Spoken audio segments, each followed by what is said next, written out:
Welcome all to this extra special Compass seminar, online only, at the end of the first semester. We have Professor Gavin Brown from the Faculty of Education and Social Work, who's the head of the quantitative analysis program there. He's a psychometrician, interest in assessment. He's also got positions, as he was just talking about, in the Umeå University in Sweden, Department of Applied Educational Science, as well as, and we visited there, Gavin, the honorary professor with the Department of Curriculum and Institute of the Education University of Hong Kong. Yes, I worked there for 3 years. Oh, okay. So he's very well traveled, which seems like a very pre-COVID thing. Yes. And today he's going to talk to us about some interesting research. I'm just reading the abstract there. Interesting research about the impact of transience on children who don't shift. Over to you, Gavin. Thank you very much, Barry, and thank you everyone for coming along. Let me say first up, Dr. Rachel Williams was the PhD researcher who did this work, and myself and Dr. Pat Bullen were the supervisors, and the research was funded by the Kiwi Can project led by Graham Dingle. So let me switch here. Here we go. And so you can read Rachel's full thesis. Rachel is now a high school teacher, biology, health sciences, I believe. And so you can see the full thesis there. So the problem, as far as we can see, is that I'm going to change my settings here. So there we go. So whoops, let me go back. So the problem is that positive social relationships and social skill development during childhood is necessary for healthy developmental trajectories later in life. And school contexts are really important for young people to develop positive relationships and bonds with peers. In fact, coming to New Zealand, when I was working at De La Salle College, I was struck by how many teachers still had strong bonds with their high school classmates, which was quite different to my experience growing up on military bases. So the ability of schools to develop students to have positive social and emotional learning and positive peer relationships is limited by external environmental forces. Certainly poverty, which co-varies with school mobility or transience, disrupts positive development. If in the middle of the school year somebody in your class disappears or new people arrive, it makes it harder to develop and foster positive long-term bonds and requires a new set of skills of how to cope with the newbie and how to cope with the loss of someone that you might have been close to. Part of the solutions to this over the years has been the development of whole school programs grounded in positive youth development to encourage students how to cope with, how to build resilience to cope with these environmental changes as well as their family and home challenges. And many of these programs have been especially focused on schools in low socioeconomic status communities where transience is much more prevalent. So this is how we understand school transience. It's the frequent movement from one school to another. So we're not talking about people who drop out or truant, though that is triggered by initially transience to nothing, but we're talking about moving from one to more schools. And the New Zealand ERO definition is that you're considered a transient student if you've been to 2 or more schools in a year.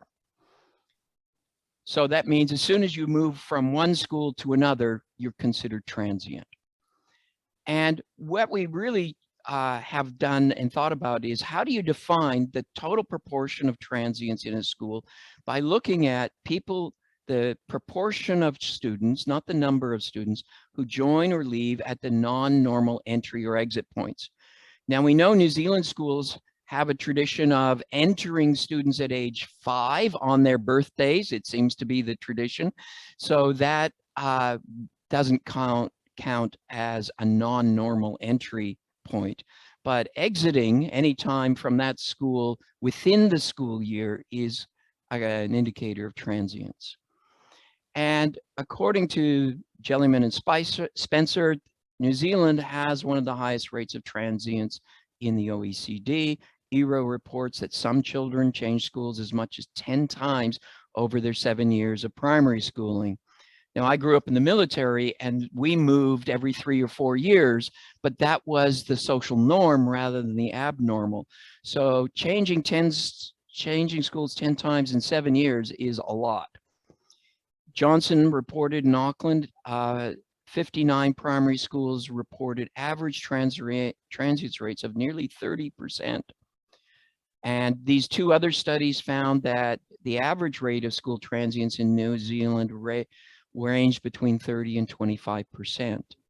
However, lower decile schools reported higher rates of transience with a median turnover of 30% in 2013 and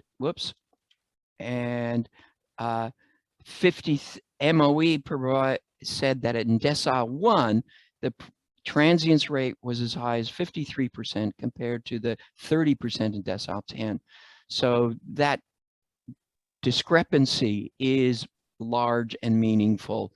And you can imagine, I suppose, if you complicated things with teacher change during the year. As a teacher, I changed schools from one school to another at the start of semester term 3. So that represents, and I did that twice. So that means that in addition to coping with classmates who leave or arrive, students also have to cope with teachers who leave and arrive. And the argument is that transient children experience negative social and personal and psychological outcomes. So the children who are doing the moving are hurt.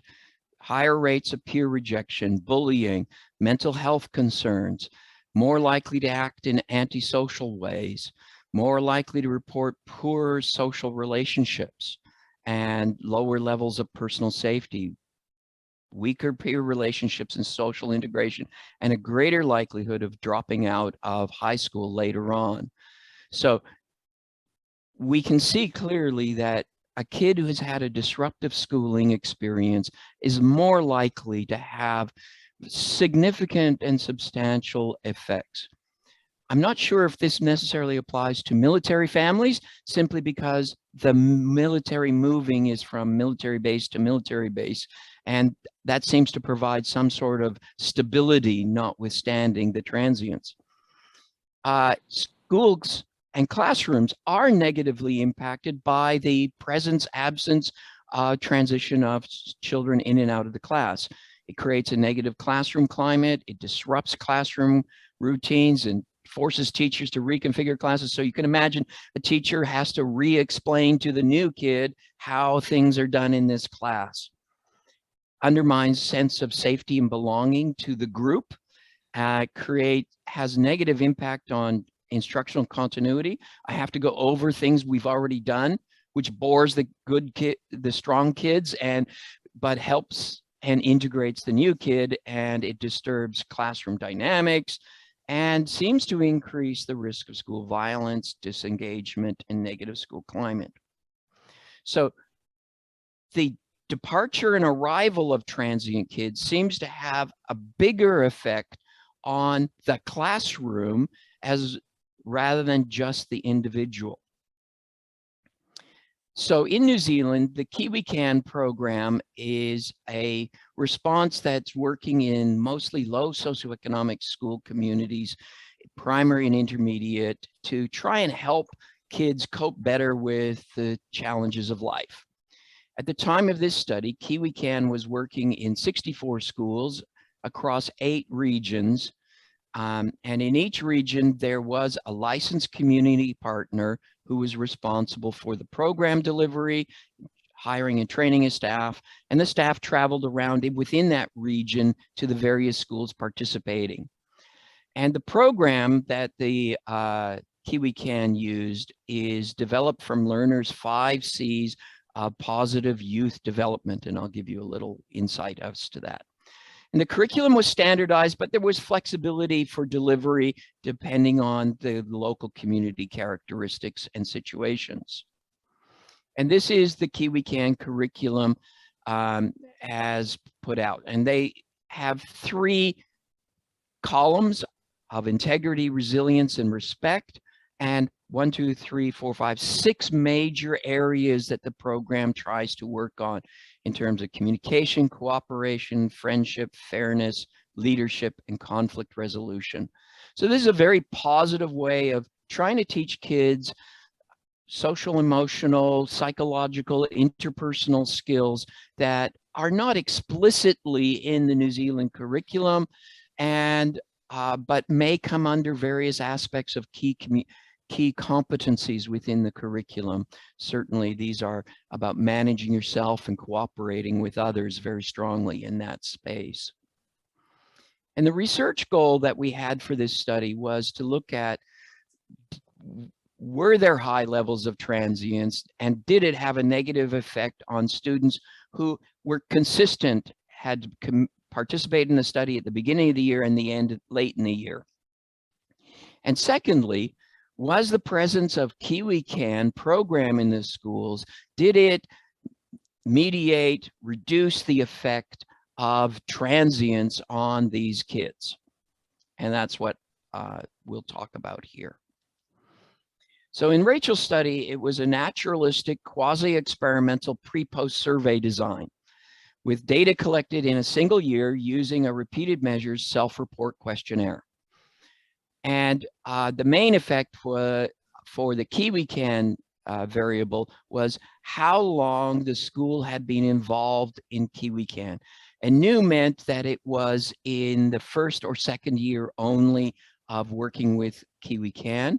And experience meant that they'd been involved in the Kiwi Can program for more than 2 years. And control schools were our effort to find matching schools that had similar characteristics within the region, socioeconomically and size, as well as region, to match these Kiwi Can schools and distributed across the country. And so in the end, we had 24 schools spread across the 8 Kiwi Can regions, with enough kids in each condition to give us a reasonably fair estimate of how kids in the experienced condition, new condition, and control condition behave. And you can see the statistics of the schools. So we're talking 300 kids in experienced, nearly just over 450 in the new schools and 450 in the control schools, and a total of 1,200 schools, 1,200 students, sorry, spread pretty much evenly between, well, heavily year 7, some, and year 6 and year 8 to balance it either side, equally split between sexes, and a reasonably high proportion of Maori students.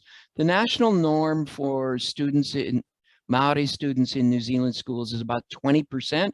So these schools, given the focus of Kiwi Can on low socioeconomic schools, had a very high proportion of Maori and a surprisingly low proportion of Pacifica students. The instruments that were used were developed from other sources, the Learner's 5 Cs model, the Search Institute's Profile of Student Life, the Children's Self-Reported Social Skills Scale, and we focused on character, competence, caring or compassion, connection, social rules, likability, and social ingenuousness. And we ran a confirmatory factor analysis, and a 7-factor model had reasonably good fit to the data. The classroom climate came from the Canadian measure of schools' social climate, and we found a 4-factor model rather than the proposed 5-factor model.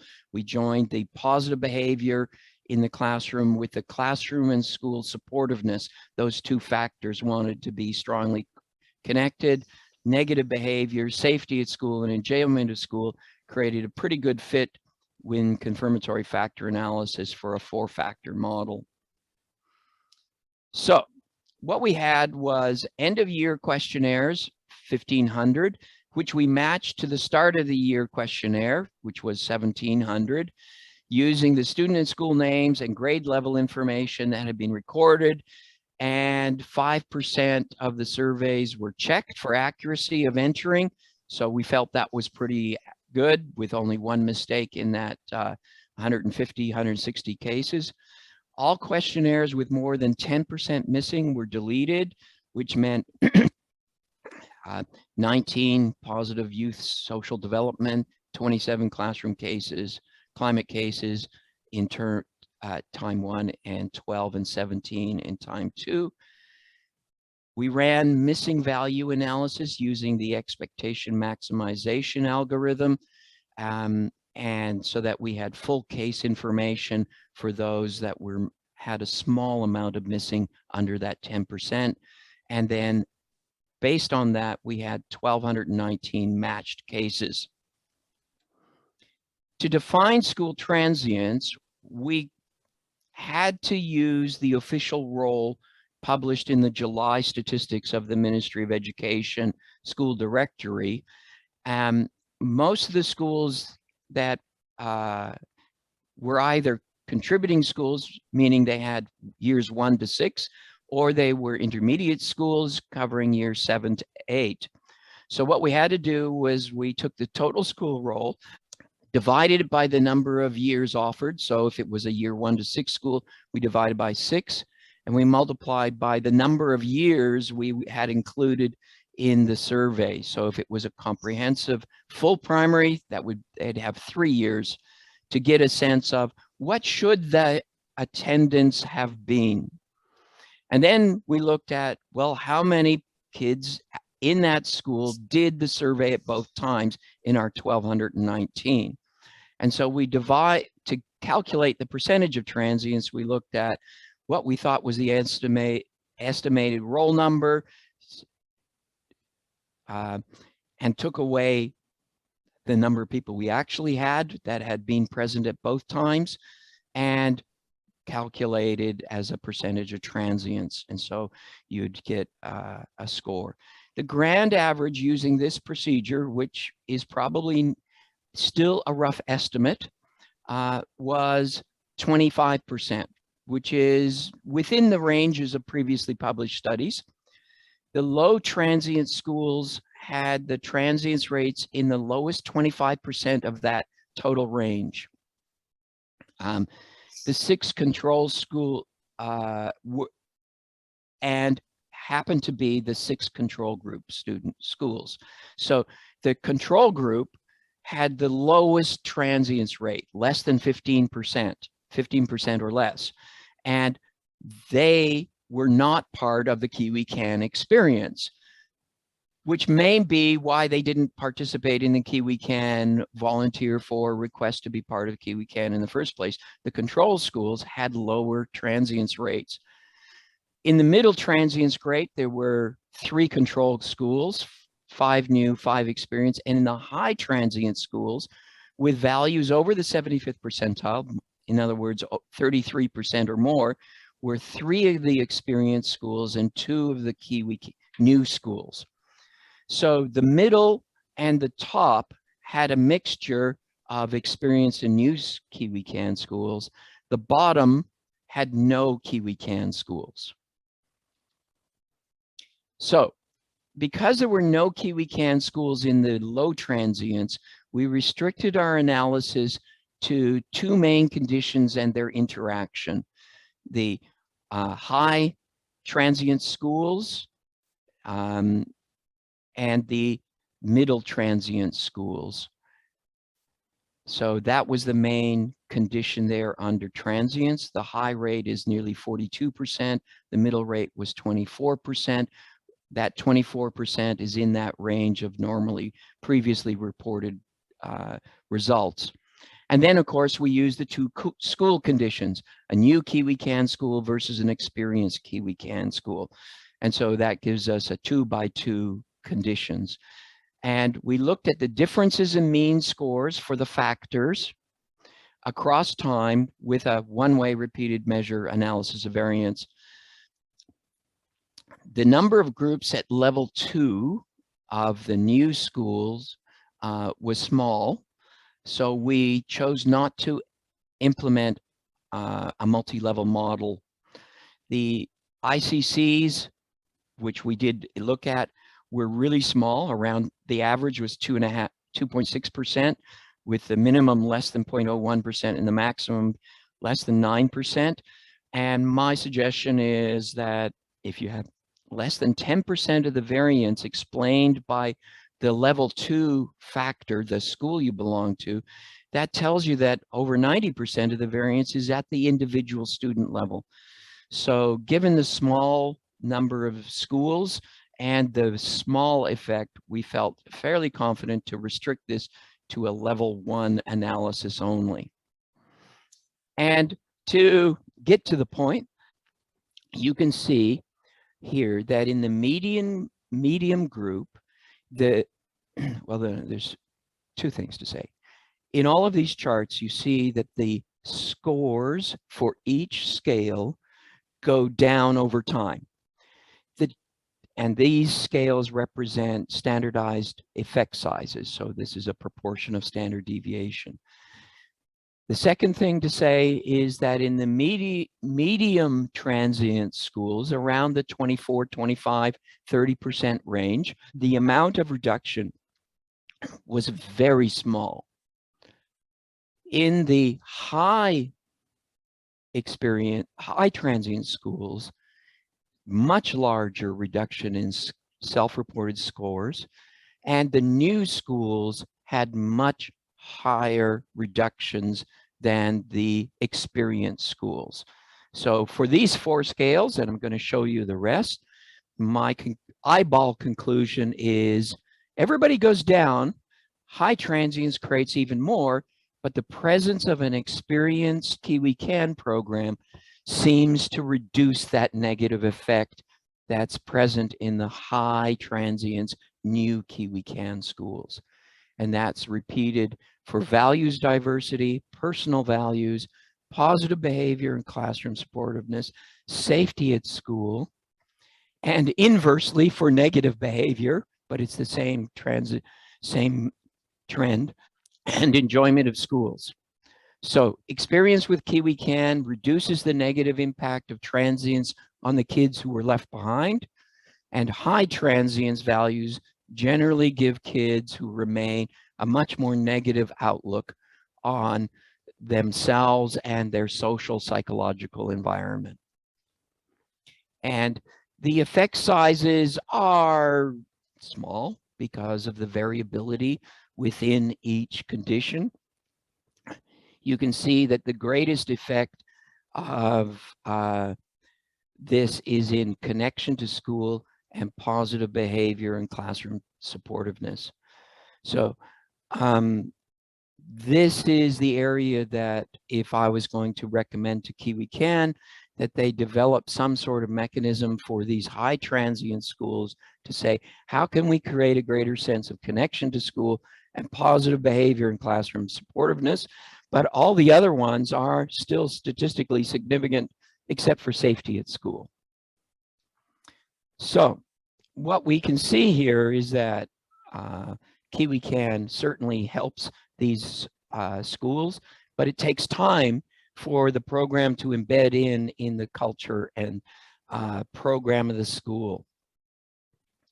And non-transient children in highly transient environments seem to struggle to forge healthy social relationships, feel connected to their peers or schools, behave in pro-social ways, or show caring and compassion for others. They tend to feel less safe and enjoy schooling less than those who have much more stable, less transient environments.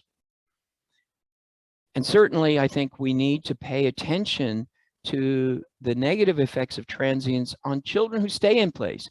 Rightly, many programs are already funded by the Crown to support kids who are moving around, but it seems there's a kind of left behind experience where there's not a lot more attention being paid to kids who have to cope with transience in their environment.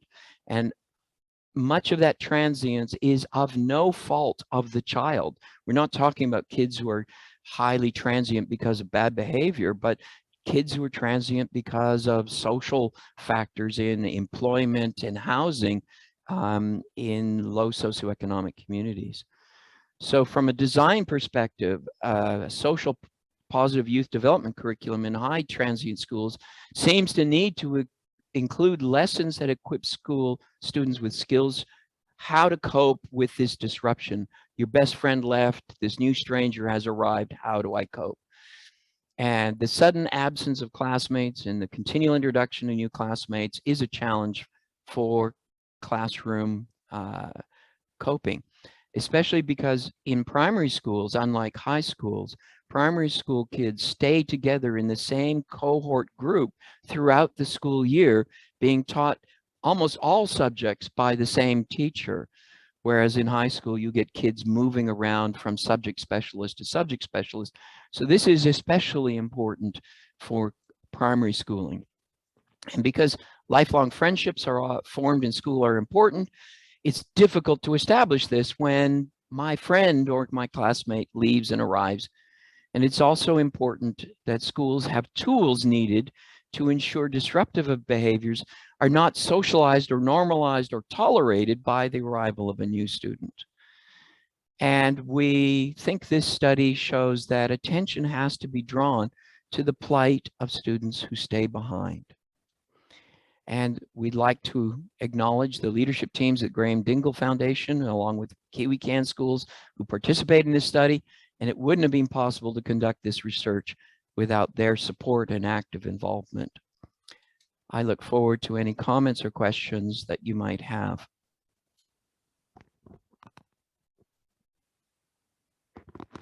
You're on mute, Barry. Sorry, thank you very much, Gavin. Open up for questions now, and of course you can all applaud using the reactions. Anyone with any questions for Gavin? Go ahead, John. John. That's really nice piece of work, Gavin. I just wondered if there's some similar sort of work around transition between schools as well, because there's a lot of, the school zones don't overlap nicely. And so you end up with kids moving from primary school to intermediate school to high school and losing their peer groups of friends. And there are some areas where there's these little black holes where every time they move, they just lose everything. And I just wonder if there's similar sort of information from that environment to factor. I'm sure there must be. And if Rachel had continued in her academic career, we would have pushed her in that. Nonetheless, I certainly remember when I moved my family to Wellington to live in Tawa to work for NZCER. The principal of the high school said, oh yeah, we get kids from 25 different schools.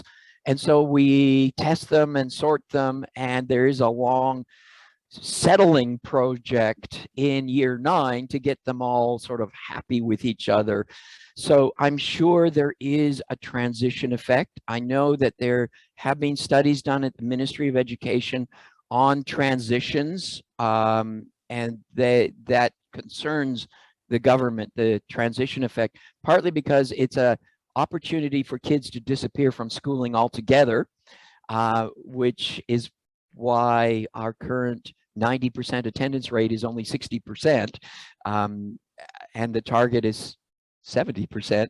So there are gaps where kids can fall through the gap.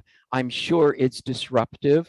I suspect it's, if everybody's going through the same thing together and they're well prepared for it, you kind of cope. But when you come late, or when you've come from a school and the other people in your class are from a different school, I'm sure that's disturbing. So the answer is probably it's highly disruptive and difficult, but I'm not an expert in that research area.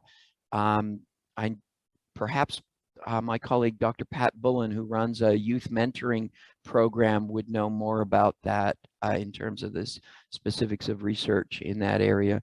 And I know the ministry has published their own studies on transition. Thanks. You obviously just need to entice Rachel to come back. Yeah, right. Like give people a job just because they've got a PhD and are clever and smart and hardworking. Yeah, right. That happens. Sorry, I'm cynical about that. I should apologize.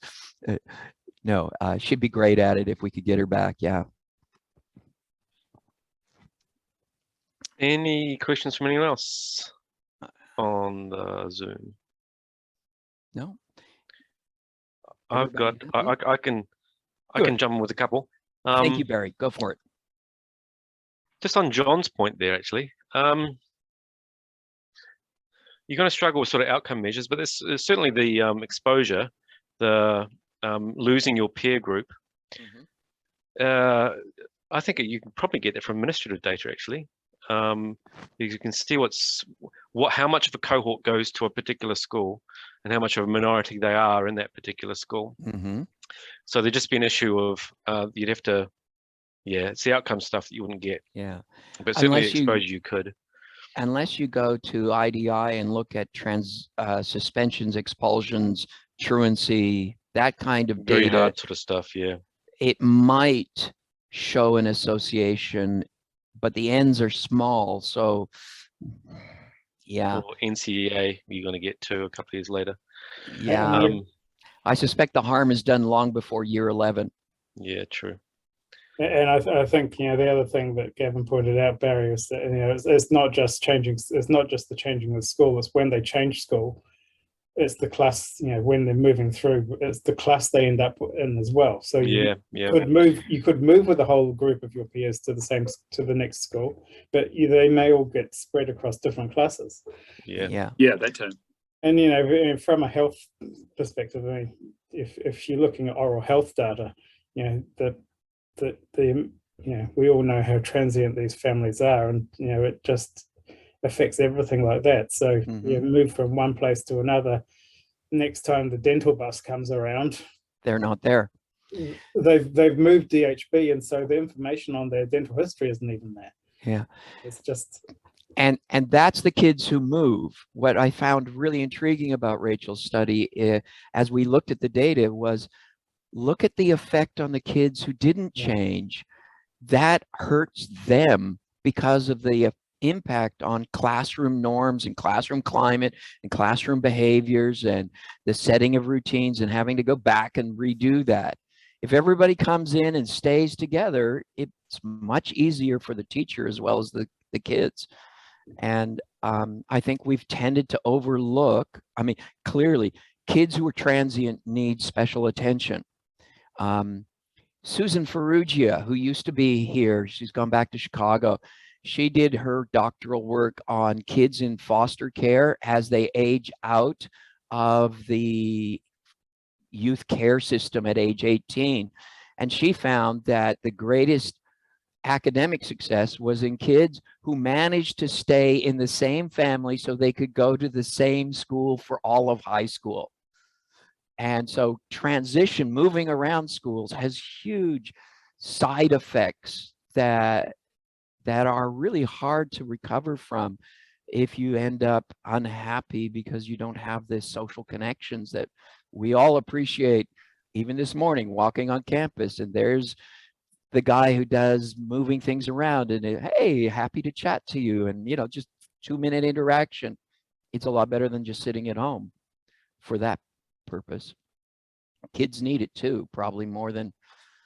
And for a lot of kids, I suspect school is a happy place because they can catch up with their friends. Certainly Allison Jones's description of the Pakeha girls versus the Pacifica girls in the school she studied for her PhD showed strongly that the Pacifica girls at Auckland Girls Grammar back in the 90s were there highly for the social interaction with each other, much more than engaging with the teacher. She, of course, put a quasi-Marxist interpretation on that I don't share, but her description is just brilliant. It's a great piece of anthropological work called At School I've Got a Chance, published by Dunmore. It's enlightening reading. to see how different the class environments were at year 11. Of course, there's an awful lot of there's an awful lot of stuff to be said about the last couple of years with I mean, the new generation, of course, had already normalized itself to communicating with friends online, and so the keeping together physically of a group wasn't necessarily such a big deal. But when they were having to rely on that only in the online class environment, I mean, I suspect you're going to see a lot of unhappy teenagers not coping well with their whole Sturm und Drang. There are friends of mine who work for 24/7, a youth support program in schools, and they report intense drama of lots of kids, much more than there was before COVID, now that they're back in school. So I suspect you're right. And I live in a decile 10 community, so I don't know whether they're just the children of the privileged whining and complaining, or whether there's just this last 2 years has really been hard on teens, much more than maybe grown-ups. I don't know. Well, I think the second quarter of the 21st century is going to be devoted to COVID work and post-COVID effects, understanding it. Yeah.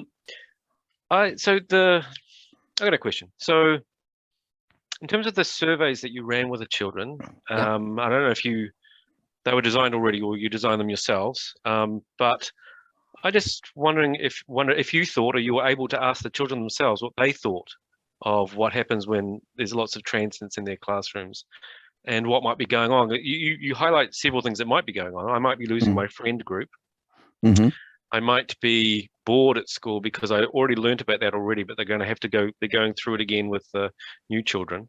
Did you get a chance to, not that I'm a qualitative researcher, but to ask those sorts of questions of the children?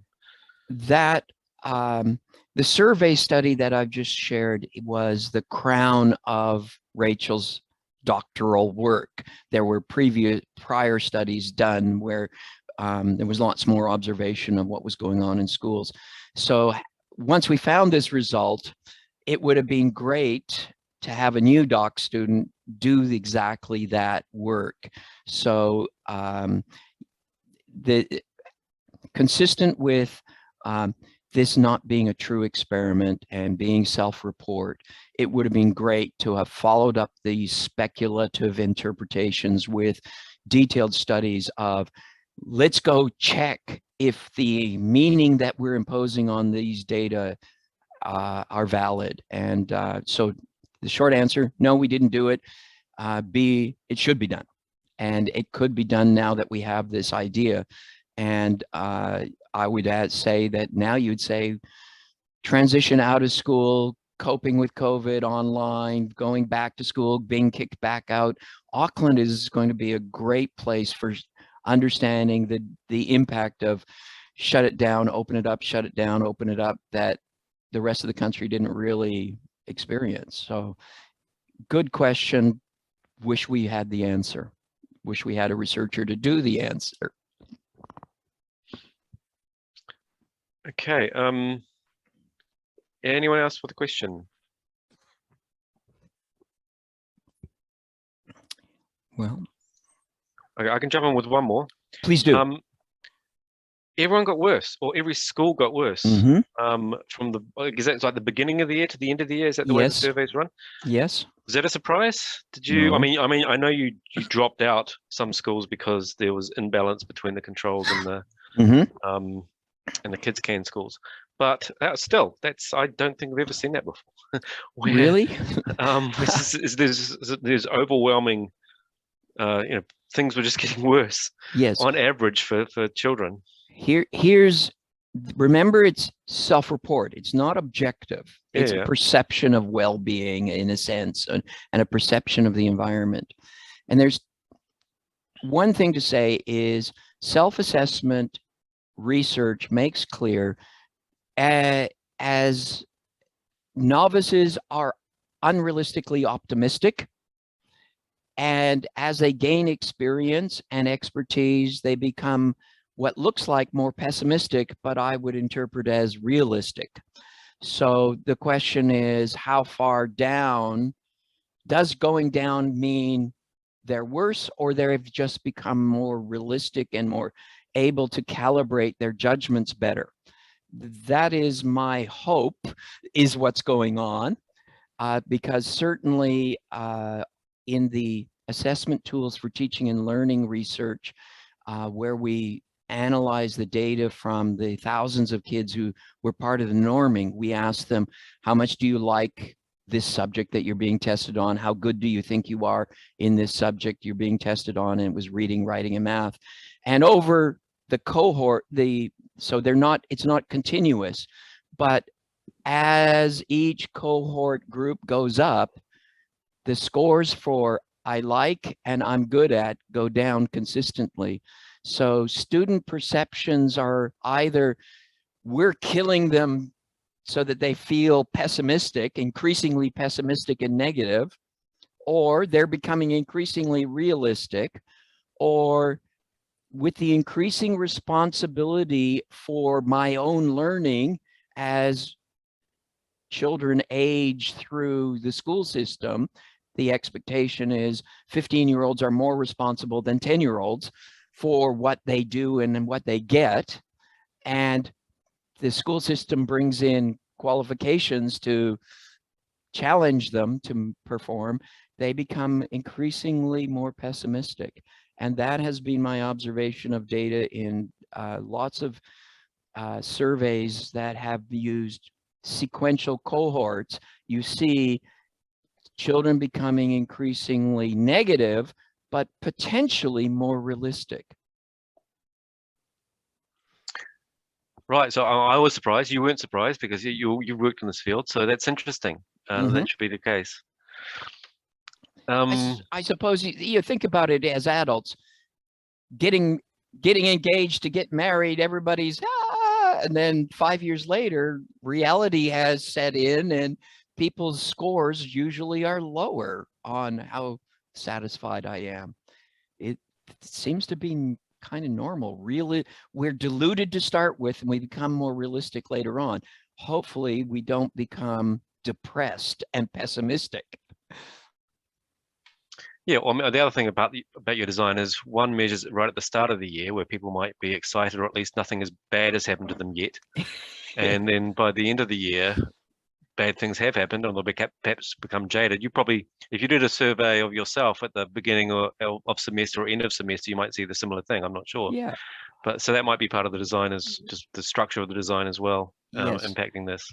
And that's actually what we want to know, is how is the environment shaping, influencing how kids are managing and coping?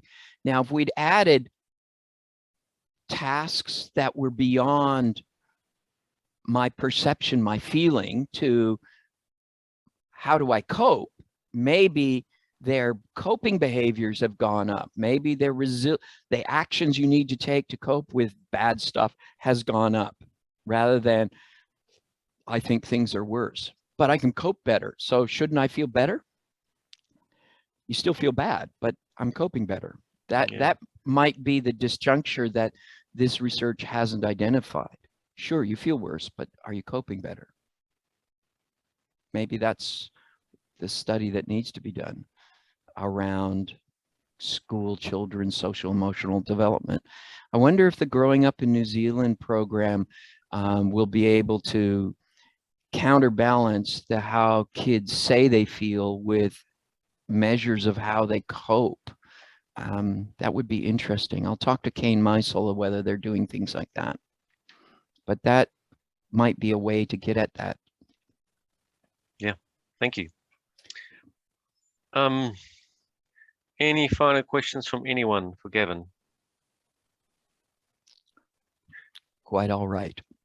Okay, well, I'd like everyone to thank Gavin for a fantastic talk. That's very interesting research, and you say it's sort of spun off various ideas that if you had the students available or the workers available, you could be doing that research. So thank you very much for that. And to Rachel, was it, who did this work as part of her PhD several years ago? Yes, yes. And my colleague, Pat Bullen, who made sure we didn't say dumb things about positive youth development. Great. Thanks, everyone. Cool. Thanks for that, Gavin. For everyone attending, this is our only seminar between semesters. Our next one will be in late July, and I will be in touch. Great. Thank you very much. Fantastic. Thank you. Thanks Bye. all. Yes.